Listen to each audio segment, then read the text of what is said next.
Bright Futures Atlanta started as an after-school program in summer camp, and as it evolved and more kids got involved, we built up after about 5 or 6 years up to about 45 students.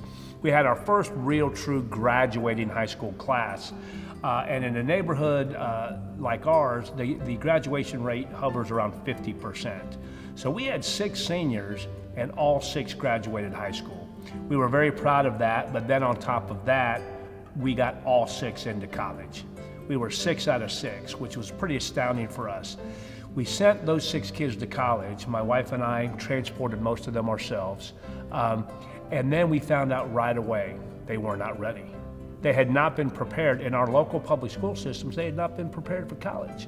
So that's when we realized right then, right there, if we're truly gonna have a lifelong effect on these young people, we must educate them. It's great that they were spiritually mature.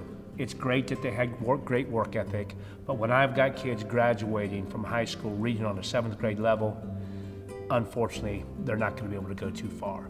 So even though at the time my mantra was, I ain't no educator, we started us a school.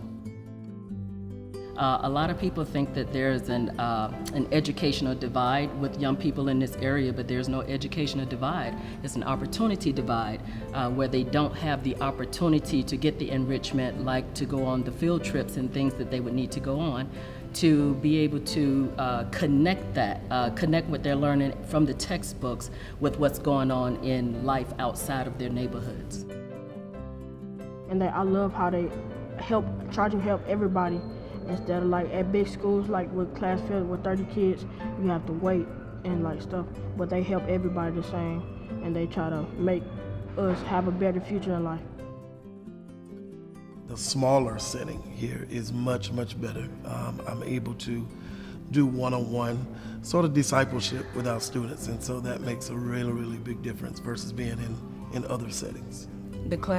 Since the class sizes are so small, then you get a better chance at learning, because if you have a question or you really need help, the teacher isn't worrying about children yelling across the class throwing paper.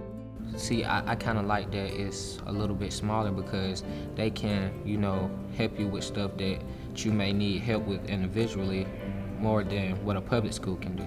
Public school don't really, help you individually. All of our students are scholarship for all of our programming. So we don't charge tuition to come to our school. We raise all the dollars for that, which pays for the curriculum, our salaries for our teaching staff, as well as the after-school program, all the field trips, the excursions over the summer camps. Everything is fully scholarship for the students to be here. People ask me all the time, what's the most important thing you need? Well, if we're really going to be honest, it's money. It takes money to operate something like this, because the most important real resource we need is human resources. We need people. While our volunteer base is critical, we also must have good, high-quality paid staff that are being paid a salary that is at least somewhat similar to the public sector. And so as a nonprofit, we do need to be able to give, again, our employees, our staff, our teachers, our principals, our after-school program directors, all the people that work for us, a decent living wage.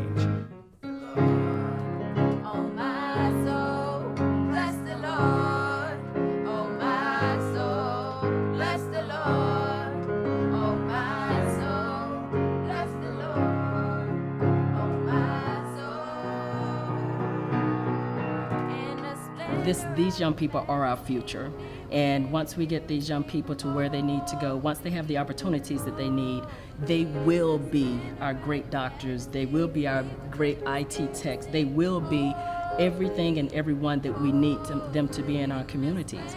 And I would say it's a wonderful investment.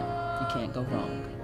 This is the foundation to a healthy life, a successful life. It is critical for a school like this in this demographic. It's very, very critical that Bright Futures become a part of the growing educational process of the young people that we're able to, house here with us. So what better place to be at than Bright Futures? Yeah. I don't want to say anybody can educate, but having math, science, English, and social studies, those are kind of clear-cut things. It's that special sauce, that added ingredient that makes Bright Futures what Bright Futures is. And that is an environment that is safe and secure, an environment that's stimulating, an environment that's conducive to learning.